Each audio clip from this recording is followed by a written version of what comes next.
today's or today's and the next class. Okay, that itself Sir, can you please contains a lot of yeah. post Tell me. that link for that video? So the link Yeah, for yeah, that sure. video, After can you today's post that, class, please? yeah, yeah. After today's Oh, class, I will be posting that. Also, it has an associated paper with itself.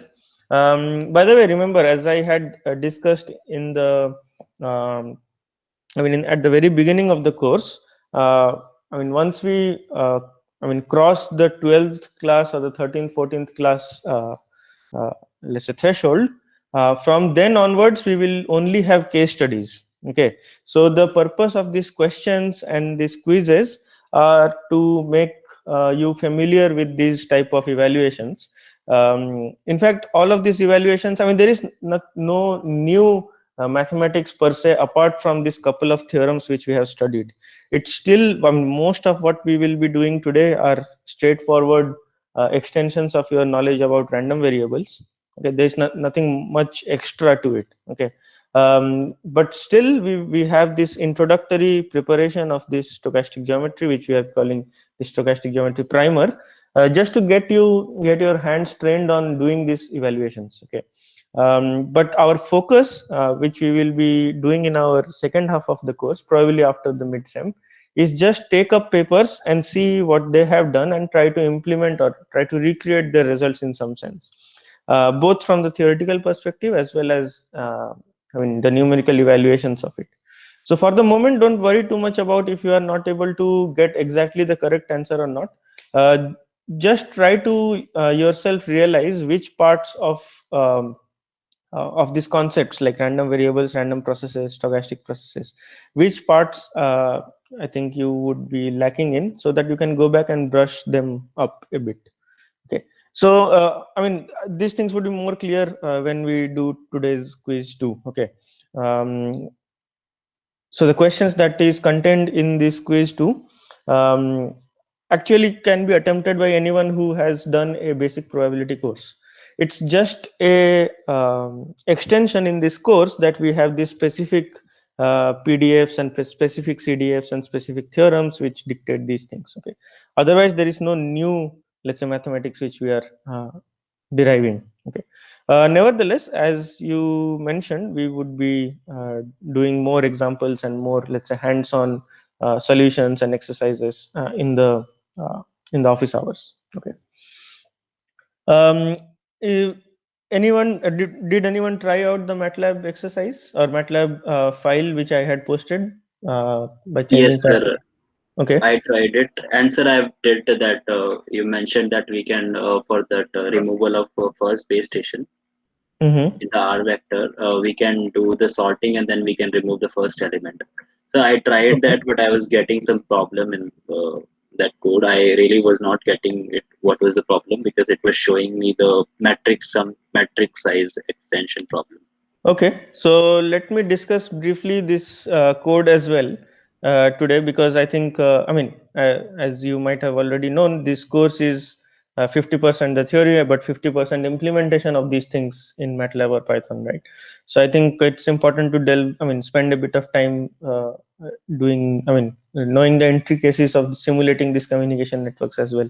By the way, one clarification: in the previous class we had ended up with this expression, right? So remember that this expression was this expression c, right? So c was not supposed to directly go here, but c was simply the integral. So we have e to the power minus 2 lambda into c, which is supposed to multiply with the first term. So in essence, we would have, let's say, not this guy directly, but e to the power minus 2 lambda into c. So it's where c is this guy. Okay. So that's what I have also added on in the code. You can try it out yourselves as well, but let us discuss a bit what we have done. So if you remember, we had discussed until this point that we are calculating the signal and calculating the interference and noise ratio, and we were finding out whether SINR is greater than gamma or not and increasing the count. and that's how we were, let's say, finding out the simulated coverage probability. Was there any doubt up until this part, or for this simulation part? Was it okay, or is there something which is still unclear in this code? So it was clear.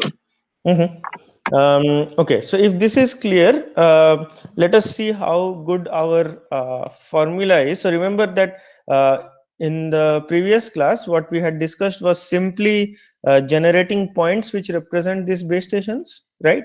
And we are measuring the signal from all of these base stations, and specifically from the nearest one, which is our signal, and the sum of the other ones, which are our interference. So we were doing it for many, let's say, iterations. In this case, we had thousands of iterations, right? So these 1,000 iterations, we are generating the same network again and again, and generating instances of these random variables which represent these distances and the fast fading, and calculating at each instance or each instantiation of the network whether my SINR at the origin is greater than gamma or not. So the benefit of this course, or just to give a motivation or reiterate this importance of doing this course, is that instead of doing this 1,000 times simulations, this was a very simple example because it was one dimension and only one tire, and everything was very simple, right? So it did not take much time to run this code anyway. Okay. But in case of complex networks, where we will be interested in much, let's say, in metrics which are much beyond SINR coverage probability, and which will consist of many different types of base stations, not only a single type of base station like we are discussing now. It would be, I mean, it's a computationally expensive thing to simulate it again and again for these thousands of iterations. So instead of doing that, what we have derived, let us see how good that approximation is, which is this expected value of e to the power the noise term, or the contribution from the noise term, and the contribution from the interference term, right? So here we have, here I have written this analytical part. So from here, so this is something which I have added on after the uploading of this on the classroom, right? So this is the analytical, let's say, evaluation. Okay, so what I have done, I hope that all of you know how to do numerical integrations in MATLAB. Is there anyone who doesn't know this? I can quickly discuss this as well. Yes, sir. Can you please discuss it? I don't know. Okay, okay, no problem. Sir, one more thing I had to Yeah, ask. yeah, yeah. I was going through the code. Can you once again go over what is gamma? How are we getting these values? Are we assuming?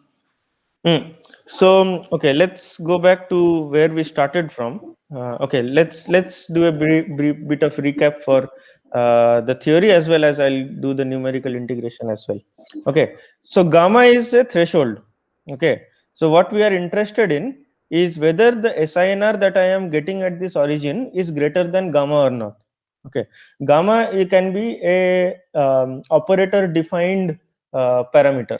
Okay, which means in case of SINR, if you mention that gamma is minus 10 dB or something, what you are interested in general is whether my SINR that this user is getting at the origin is greater than that minus 10 dB or not.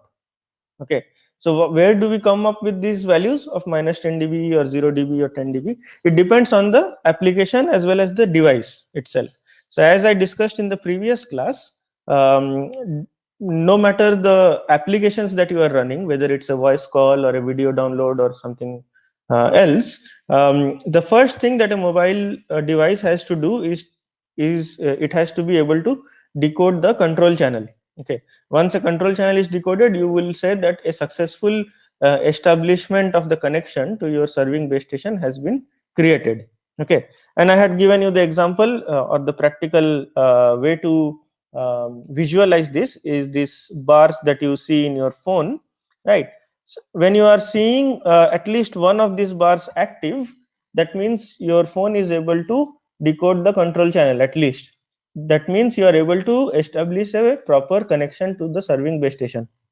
Okay, but having an SINR greater than this threshold, which means just being able to establish a successful connection to the base station might not be enough, because depending on the application that you are running, you might need a larger data rate or a smaller data rate. For example, a video download might need a very large amount of data rate, right? Otherwise your application will not work. So there are a couple of things that the device is interested in, is whether you are able to establish a successful connection, which is defined by whether your SINR is greater than this threshold or not. And the other part your device is interested in, which we discussed in the later part of our class, is whether the rate or data downlink data rate or the physical data rate you are receiving, given that you have been allocated a bandwidth of B, right, whether this physical data rate is greater than R0 or not. Okay. Now this, for the moment, if we forget about this data rate, and if we are only interested in this coverage or SINR coverage, which we had discussed, we are only interested in this predefined specific parameter gamma and its value. Okay. Again, to repeat the discussion, a user or a typical user, I have defined already what a typical user is. The typical user is characterized by this metric, that what is the probability that its SINR is greater than this gamma. Okay. If this probability comes out to be 0.7, it means 70% of the times the typical user is under coverage, quote unquote under coverage, which means its SINR is greater than this gamma. Again, as I had explained before, ergodically, it means that 70% of the users in the network are having an SINR greater than gamma. Okay, which means if there are 10 users in the network moving out randomly, connecting to random base stations, if you consider one of the users, 70% of the times that you are observing that user, it will be under coverage. And at any given instant, on an average, 7 users in this network will be under coverage. So I hope this part clarifies what gamma is and how it is defined. Is it okay? Yes, no? Yeah, it's okay, sir. Okay, perfect. So if gamma is fine, let's go back to this simulation, right? So in this one, we were doing this numerical integration using this trapz function. And since some of you mentioned that you are not familiar with it, so I will quickly give an explanation of what trapz is. So anybody remembers what a trapezoidal method of integrating is? Yes, no? Yeah, it approximates the area with trapezoid. It's like Yeah. Simpson's one rule, another form of it, a numerical integration. Right. I mean, in essentially what we are trying to do is, suppose we have a function like this, right? This is f of x, and what we are interested in is this integration of fx dx over some domain, right? However, most of the times this function is not in a form which results in a closed form solution of this integral. So instead, what necessarily we must be doing is to do the integration from the first principles, which means within that domain, let's suppose that we want to integrate, or this is the given domain of integration within which we want to evaluate this integral. Within this domain, what we would be essentially doing is, separating this domain into different parts, right? And at each of these, let's say, points of interest, we evaluate this value of the function, right? And simply we draw rectangles like this, right? So I think this part is very clear, because this is something which you have already done in your school, right? So what we are doing is approximating this area under the curve by summing up the areas of the smaller rectangles, which are created by in this way, such that the width is something which we define ourselves. So this is our step size or width, let's say w, and the height is actually the value of the function at that xi. So these are individually xi's, right? And we do and we calculate the area of this rectangle, which is simply f of xi times w, and sum it over all thing. A way to integrate, or very simple first principle way of integrating, is using the trapezoidal rule, which is represented by this function called trapz in MATLAB. There are some ways to do numerical integrations by using built-in functions, but in most of our cases we will be using this trapz function. Okay, so let me give you a couple of ways to do these integrations. Okay, so how many of you are aware of the symbolic toolbox in MATLAB? Sir, yes, I am aware. Okay, so can you give us an example of, let's say, if I want to integrate x square? Okay, so how would I integrate x square? Yeah, we have to define a symbol x, Okay, so let's do sims x. and Yeah. Mhm. okay, and then I think the function is int or integral or something. Yeah, there's Okay, some. so integral of, let's say, let us define the function that we want to integrate, which is f equal to x square. Yeah, And what we want to integrate is integrate, let's say, and there is this way to write it, which is MATLAB function of f, and I want to integrate from 0 to 1, right? yeah, I think this should work, or integral, right? Not integral. Yeah. This gives 1 by 3, which is of course correct, because if we have integral of x square dx from 0 to 1, which is basically x cubed by 3, right? And this gives as a result 1 by 3, right? So this is one way to solve this problem.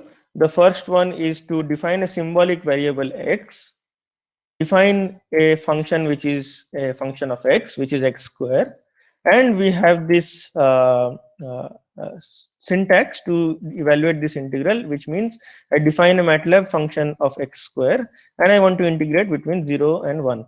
I can equivalently integrate between 1 and 2, and it should work just as fine. Okay. However, in most of our cases, or in most of the cases which we will be dealing in MATLAB, this integral function, which is this built-in function, will not be able to handle complicated expressions of capital F.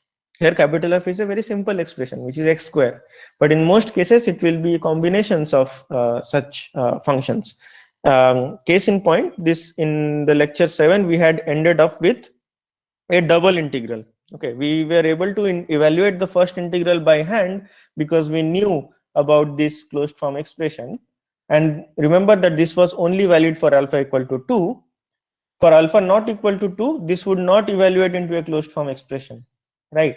As a result, we have to be willing to evaluate this final expression of coverage probability by doing the double integral, which means not only we will have to do an integral with respect to d1, which is this outer expectation, but this c itself has to be necessarily integrated with respect to x. Okay, so in this case, this inside double integral is a very complicated function, and I have integrated using this trap z, and I'll show another way to do it. Is to divide the domain of the integral. Let us say that the domain of integral I represent by this x vector as a linear spacing of 0 to 1, 10 out of this, which means this function, which is linspace, creates equally spaced elements of this domain 0 to 1. So if I put enter, you would get 0, 0 0.111, 0 0.222, something like this until 1. So this has created 10 equally spaced points between 0 and 1. Okay. Now if I define another function, which is yvec, and it is defined nothing as x vec square, pointwise square of this x vec, it will create square of these individual elements. So 0.111 square, which is this one, and so on and so forth. So essentially, what yvec is simply the values of this function evaluated at xvec. So xvec goes here from 0 to 1, and the function itself is evaluated at these points of xi. Okay, Now what TrapZ does is evaluates the integral in trapezoidal using the trapezoidal rule. So if I write a y vec, integral of y vec with respect to x vec, so the first one, the domain goes first, it will give to a numerical integration result of y with respect to x. Is this clear for everyone? Or do you want to see another example of how to do it? So actually, I'm not clear with this trap set still. Okay, so let me give another example. Okay, so let us assume that I want to integrate sine x dx where x goes from 0 to pi by 2. Can you tell me what it would be?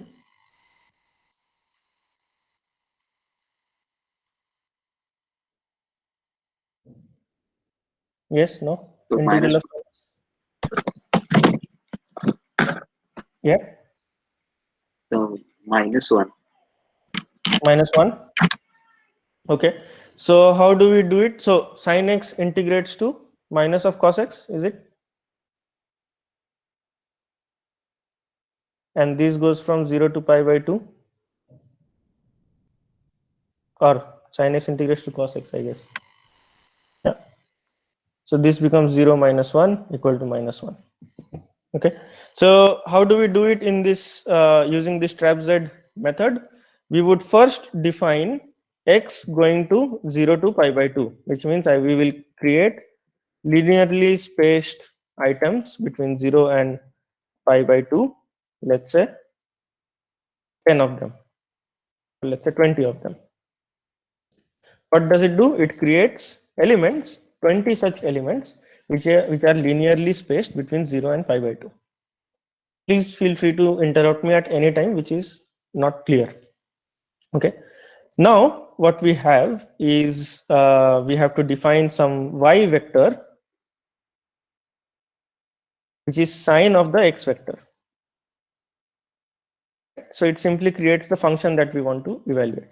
So now y vector contains sine of x vector. Now what we want to do, according to our problem statement, we have to integrate.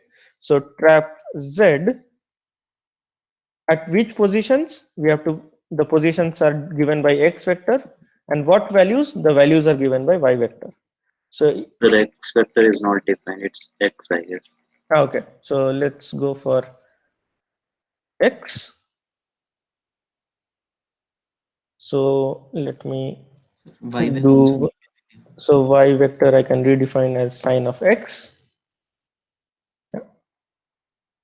So then if I integrate x with respect to y vector, I should get, okay, it's 1. So anyone knows what the issue is? Is it like this? Minus cos x. The minus cos x over y. Okay, perfect. So the more frequent spacing you have, the more, so here we resulted in a result which is 0.9994. In case you are able to define more closely spaced, so let's define 200 points between 0 and pi by 2. So now x contains 200 elements, so length of x are 200 elements. And if I again define y vector as sine of this x, y vector now also contains 200 elements individually evaluated at these points of x. And if I calculate again x with trap z, it gets closer and closer to 1. So now it's 1, right? Overall, is this clear? How do we do it? So basically, yeah, you create a vector of x, which is the domain. You create a vector of y, which is the function, and you evaluate trap z of x versus y. That integrates y with respect to x. So Okay. while integral, if we use symlink, does like for other Sorry? function give an error?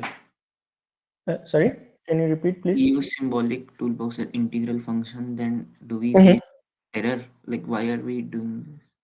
Okay, I mean, as I mentioned just a while ago, in many cases, you will see that the integrate or integral function will not be able to handle very complicated functions. Okay, so this is a very simple one, which is sine of x. So integral, of course, would be able to do it. So let's see if it can do it. So symbolic of x, and if I define a function called sine of x, and if I try to find out the integral of, so there is another way to do this, but I prefer this method. Yeah, so f when goes from 0 to pi by 2, it should result in 1. Okay, it is able to handle. But when this capital F takes on very complicated forms, which means that sometimes f itself contains an integral, okay, which cannot be evaluated in a closed form, or it is a multiplication of many terms which are in the end not integrable. Okay, so then in that case there is no other method than to use a numerical integration like the trapezoidal method. Oh, Okay. okay. By the way, in case you are able to, I mean, if the inside expression is a very simple one, you can also use this symbolic toolbox to get the symbolic integral result, which is, I think, if you can write int of f or something, it will result in minus of cos of x, something like this. But this only works for very, very simple functions. Sir, I was just trying to see if if you have integrals which are non-integrable, and like which for example are not bounded, goes unbounded, something like that. So not only it might be a result of this fact that it will be unbounded, but sometimes there is no closed form solution that exists for that particular thing. Okay. So on those cases, trap Z will work. Exactly. Trap Z will work every time because trap Z is simply doing this stuff, right? You are simply evaluating the function values at each point and like adding on the rectangles. It will work for all functions. Okay, sir. Right. Okay, so if I go back to the previous discussion, our SINR coverage probability had this term to it. The first one being the noise term, which is e to the power minus of gamma n0 by pk d1 minus alpha, right? So I have defined here. So okay, let me bring this down. Yeah. So I have defined here the x vector which goes from 1 to r. R is, remember, the total domain or the total window which we are observing, which means the base stations are defined or distributed as a Poisson point process between 1 and r. The nearest base station has a PDF, x PDF, which you had already seen in the last class, which is 2 lambda e to the power minus 2 lambda x, right? Again, please feel free to stop me at any point which is not clear. So this is the PDF of the nearest base station. Now we have couple of terms inside this integral. The first one being term 1, which is e to the minus gamma n0. N0, remember, is the noise, by kp x to the minus a. A is alpha. So this is the contribution due to noise. And for the next part, I have two ways to evaluate it. One is the closed form expression, which we have already derived, which is C here, so which is pi by 2 minus tan inverse 1 by, I think there was a mistake, it should be root gamma divided by 1 by root gamma d1. So as a result here we have pi by 2 minus tan inverse of 1 by root gamma, and so on and so forth. Yes, anyone has a question?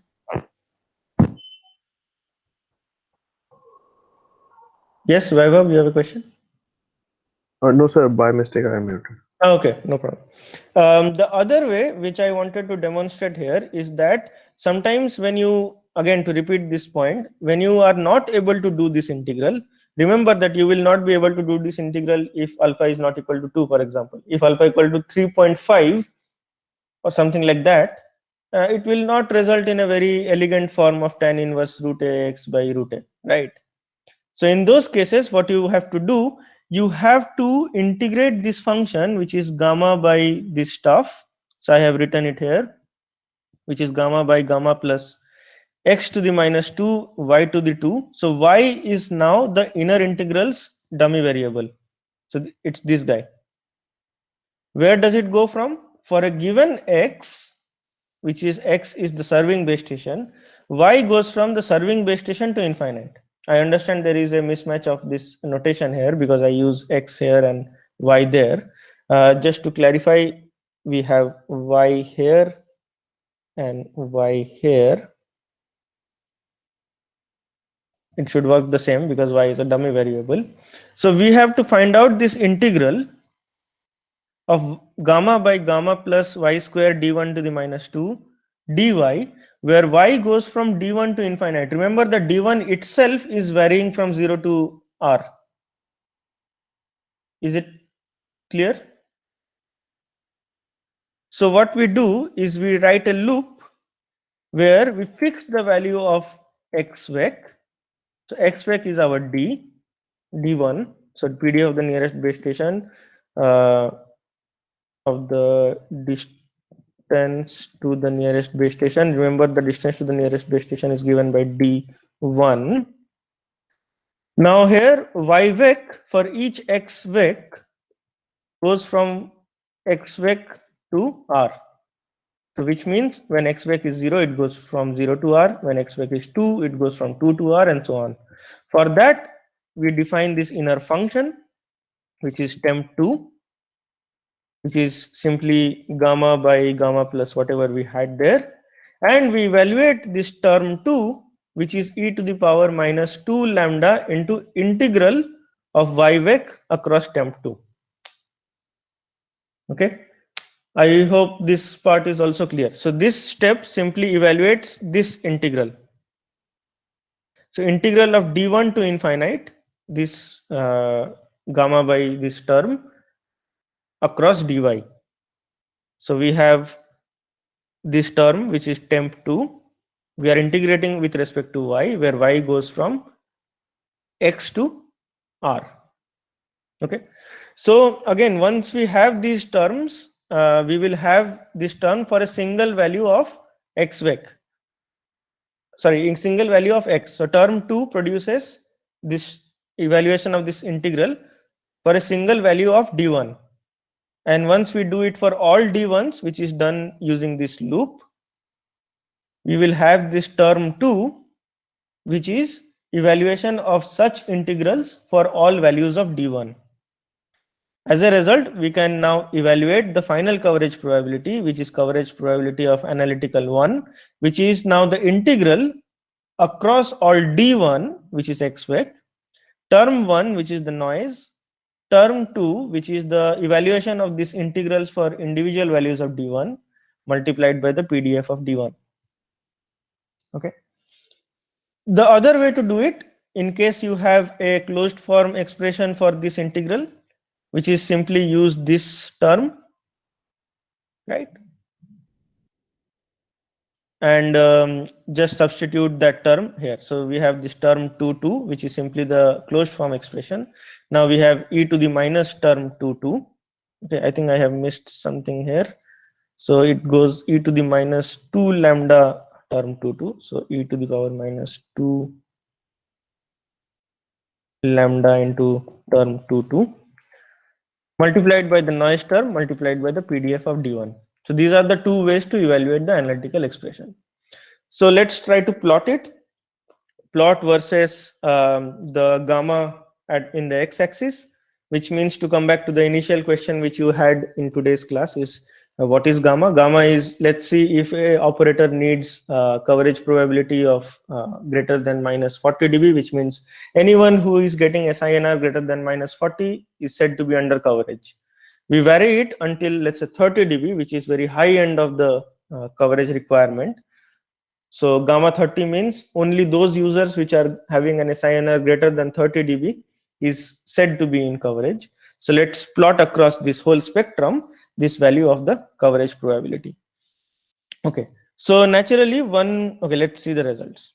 Okay, so I have plotted this with this star, the simulated coverage probability, which is what we had done in the last class, which means we generate this Poisson point process and evaluate the SINR at the origin and decide on whether it is greater than gamma or not. Okay, with this red curve, I have also plotted the coverage probability analytical 1, which is using this term 2, which we have done using numerical integration.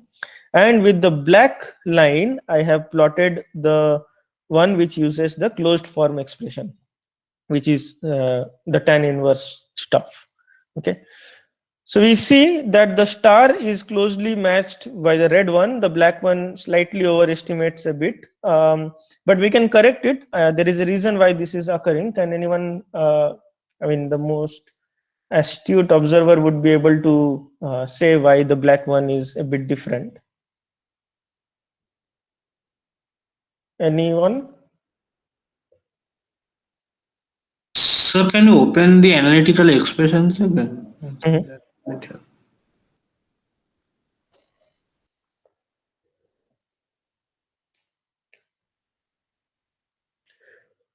So to spill the beans, the black one is overshooting a bit because we are integrating from D1 to infinite. Okay. Whereas the simulations is done until only R. Okay. The first one, or the red analytical one, right, which is ANA 1, it is a numerical integration of individual terms going from 0 to, x vec to R.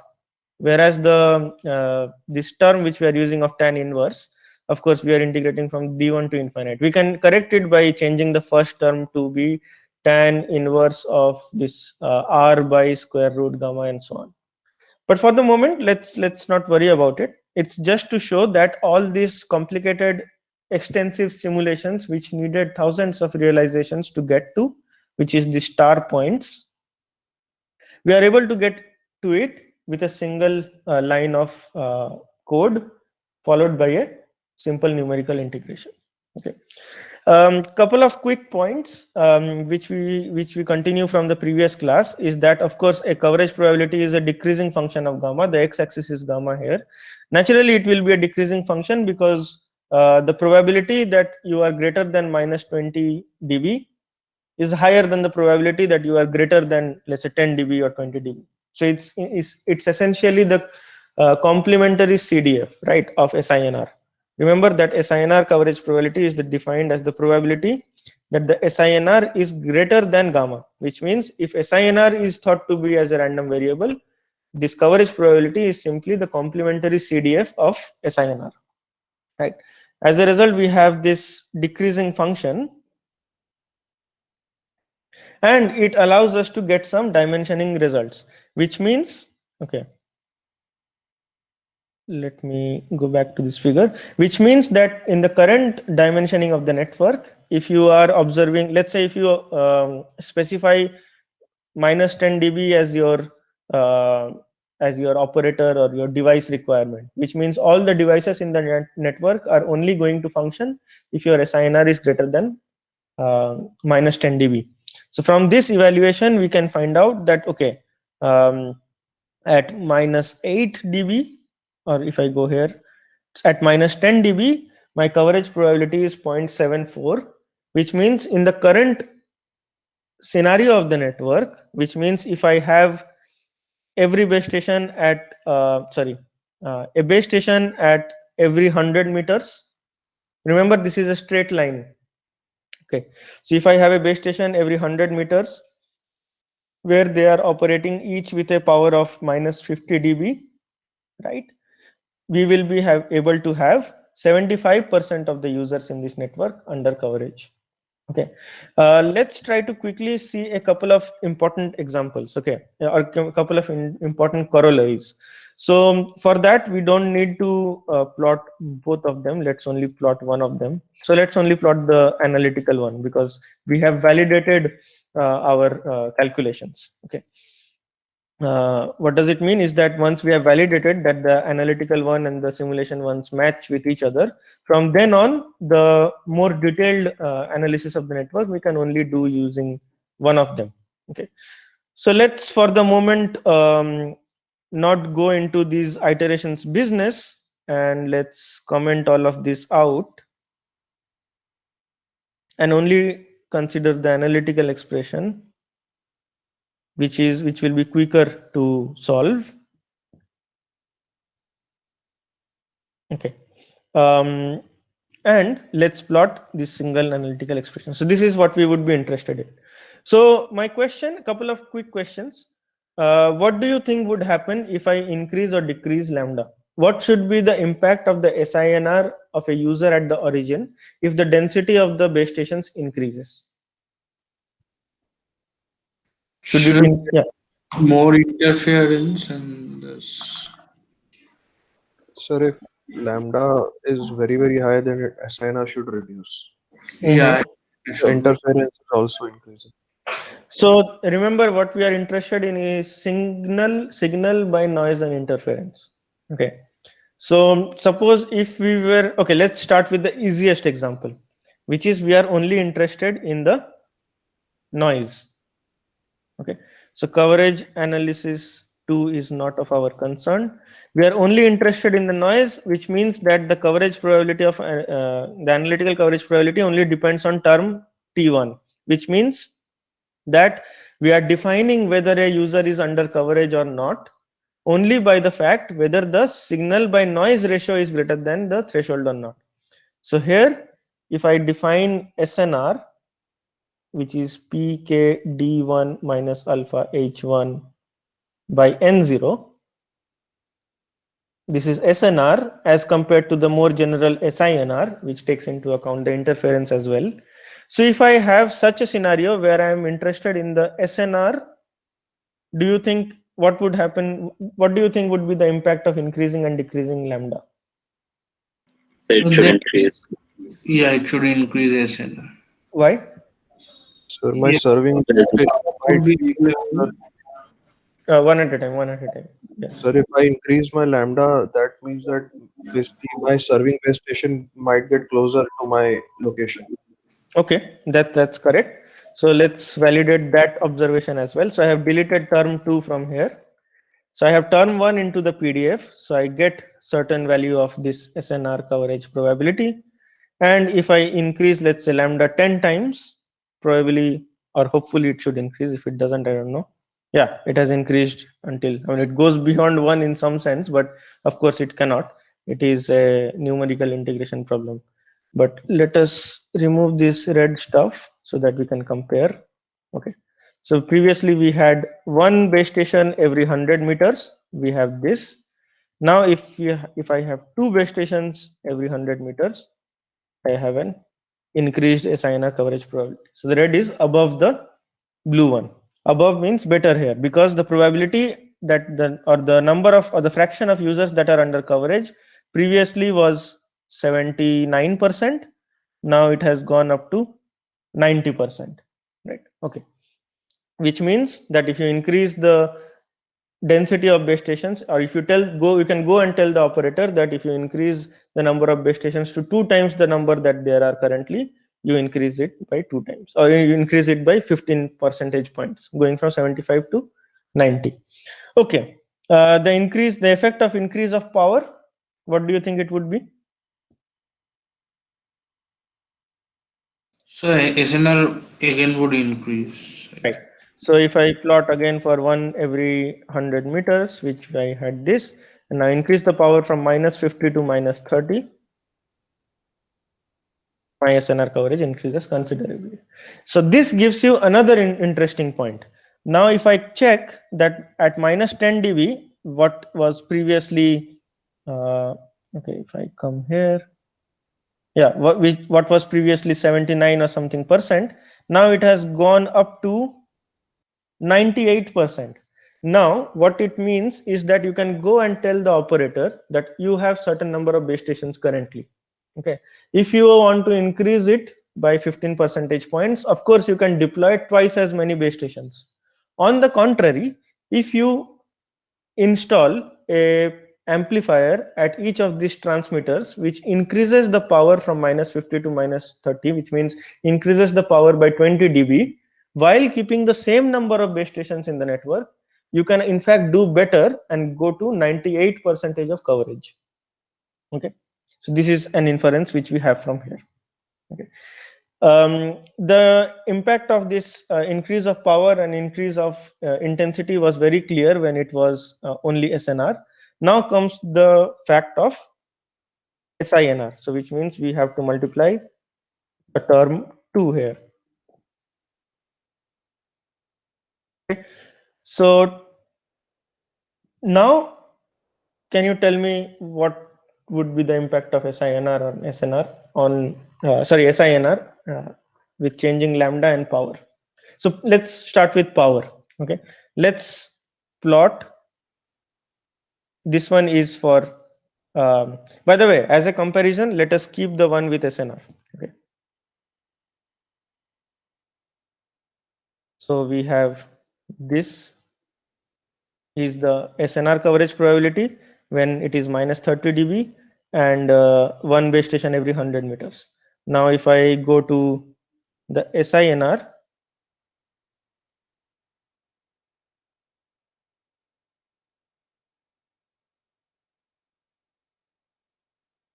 I have a decreased coverage. Of course, it's natural because now interference power is also a detrimental factor in my SINR coverage probability.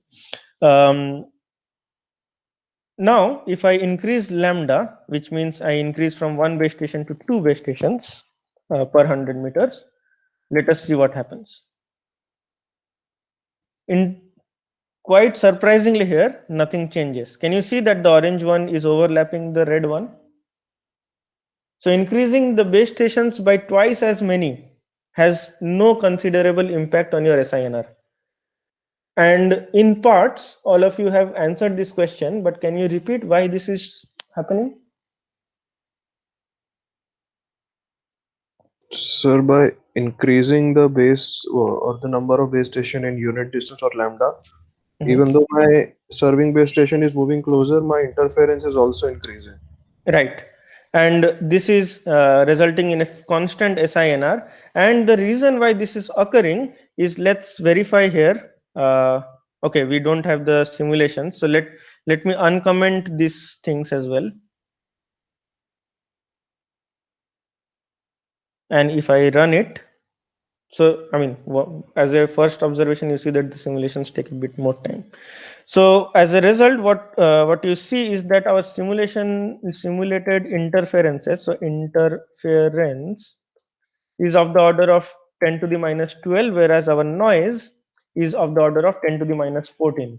So you would call this thing, this aspect, that my interference is 100 times more powerful than the noise, which makes the denominator interference dominated.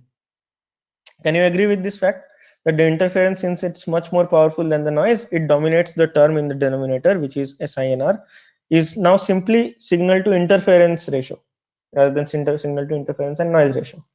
And as we had seen our analytical expressions, the term which takes care of this interference, which is C, right? It has, I mean, it hardly mattered what power my transmitter had. So for example, if I increase my power from minus 30 dB to minus 10 dB,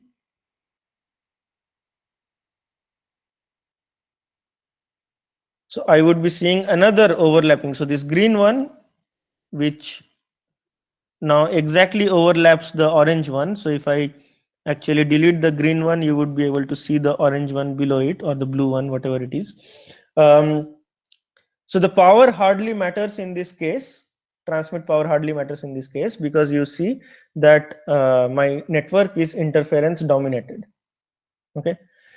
Now, when can I decrease the impact of interference such that power now has an more important value?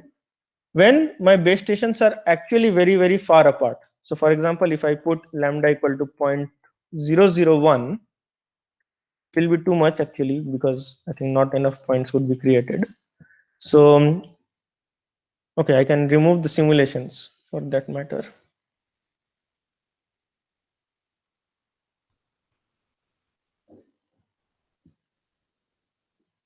Yeah. So if I now plot it for 0.002, let's say, now if I increase the power from, let's say, minus 30, or decrease it from minus 10 dB to, let's say, minus 40 dB or something, it now has a considerable impact. Why? Now, because the intensity or the density of the base stations is so sparse that increasing a power of course increases the power of the interferers as well as increases the power of your transmit signal power. But since the interferers are so far apart that it hardly matters, or the interference is so weak, now increasing the power changes my dimensioning. The same observation would be valid if you have a constant power and you are playing with lambda. If the power is very small, let's call it minus 60 dB, right?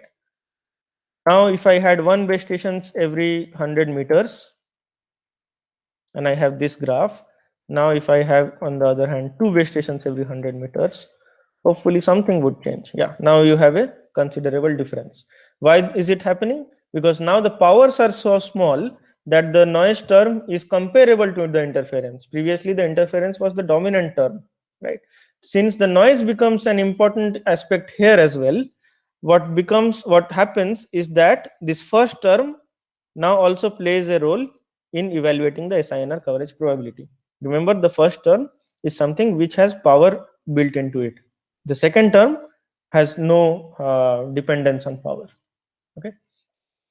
I hope this argument on this whole simulation was clear to you, and what type of dimensioning rules we were able to find out from there. Do you have any questions? Very quickly, we can address them before we go to the quiz. Any specific questions, confusions, which is still not clear?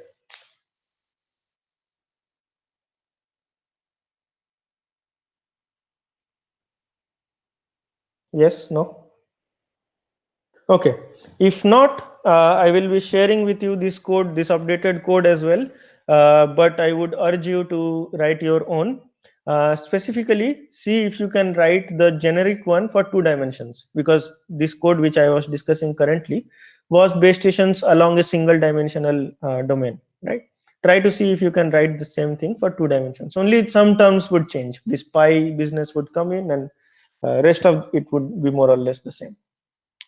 If this is clear, let's go to our next topic, which is of 2-tier networks or multi-tier networks, to be more precise. Specifically, we are interested in this fact that for a user located at this origin, there might be many options of connecting to base stations. So for example, I can give you 2 examples of when this can occur. You can think about using internet services for, let's say, streaming Netflix. What you can do is you can either use your 4G mobile data, which is given, which will be dependent on your location of the base stations. Let us say that they are this red X's, or alternatively, you can connect to a Wi-Fi point near to you. So let's say they are given by this blue circles, right? Sometimes you might see that the Wi-Fi is working good. Sometimes you will see that the 4G data is working better.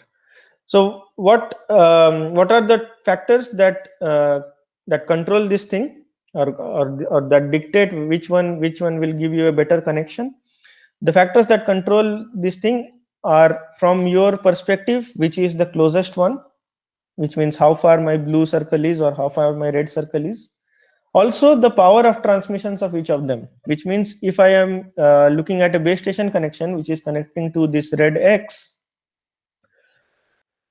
it might happen that even if this red X is farther from me, since it is transmitting with a higher power, it might give me a better connection than this blue circle. Okay, that might also happen.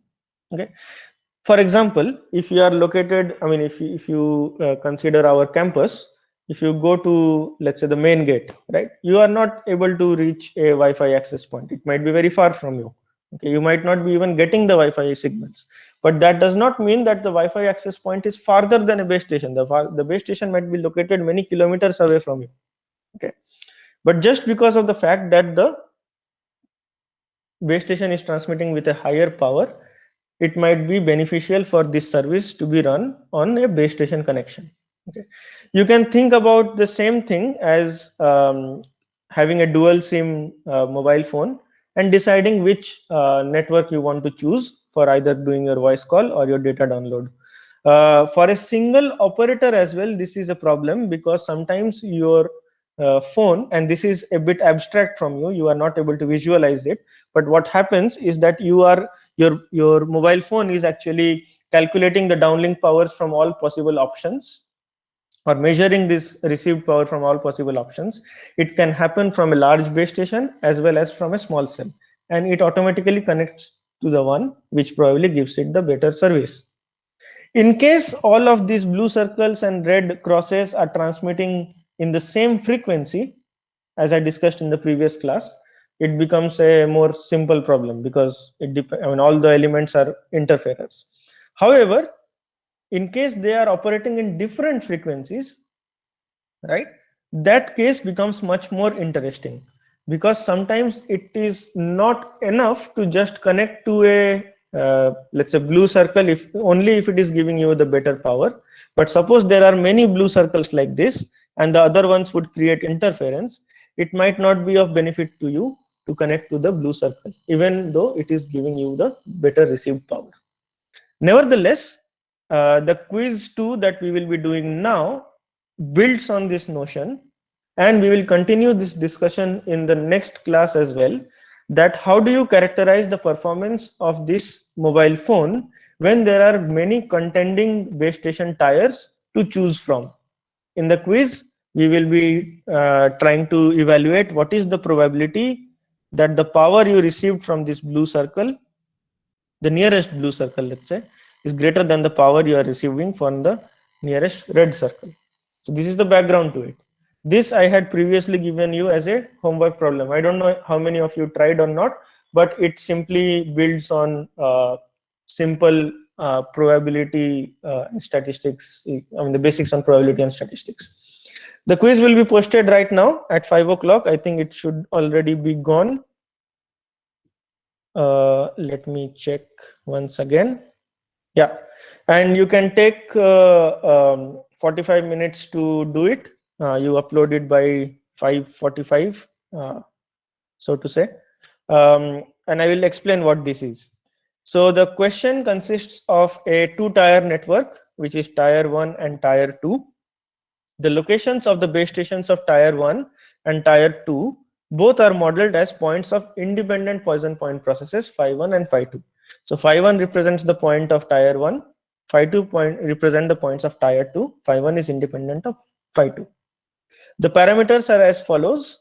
The locations phi1 and phi2 are governed by these intensities lambda 1 and lambda 2. Transmit powers are p1 and p2. The path loss constant, to make it simple, let us take it the same, k. Each of these transmit powers are, the received powers are impacted by this path loss exponent alpha 1 and alpha 2. Okay. Remember, our path loss model or received power model is simply power k distance minus alpha.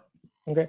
These things are, remember that all these quizzes are open book. Okay. So don't worry about knowing this or not knowing this.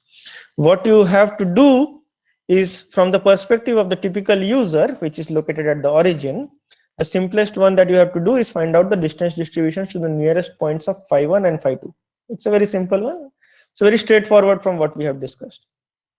The second one, which is the more important part that I want to establish and that we will be studying in the next class onwards as well, is that assuming that you are associating with a base station which is giving you the highest power, what is the probability that the typical user connects to a base station of tier 1? Okay. And then there are some special cases that you need to do.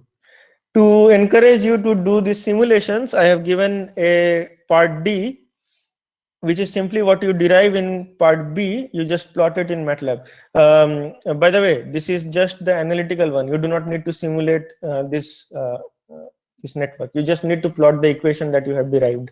And it should not be a very difficult one. And that's why I have given you 15 minutes extra to do this quiz.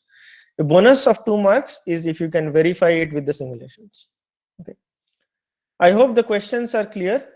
In case not, I am here in this link until 5:20. Please feel free to ask me.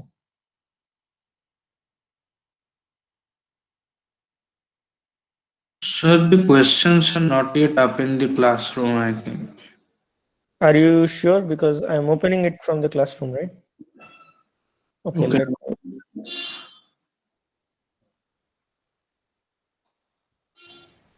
So they are not uploaded, I guess. Okay, so let me do one thing.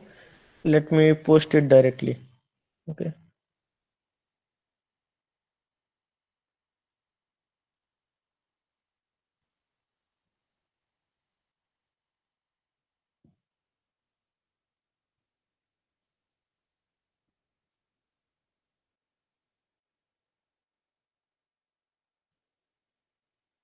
Okay, I posted it right now.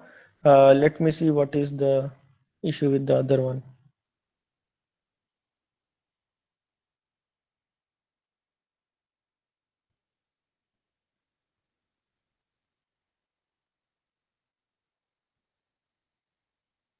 Okay, I have assigned as well now. Okay.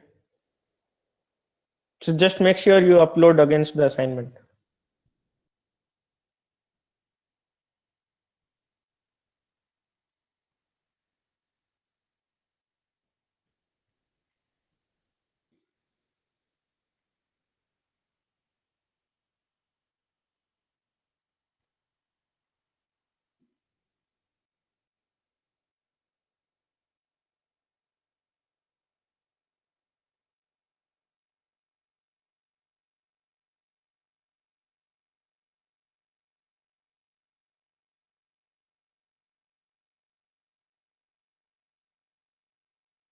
Sir, for part A, do we have to give separate expressions for phi 1 and phi 2?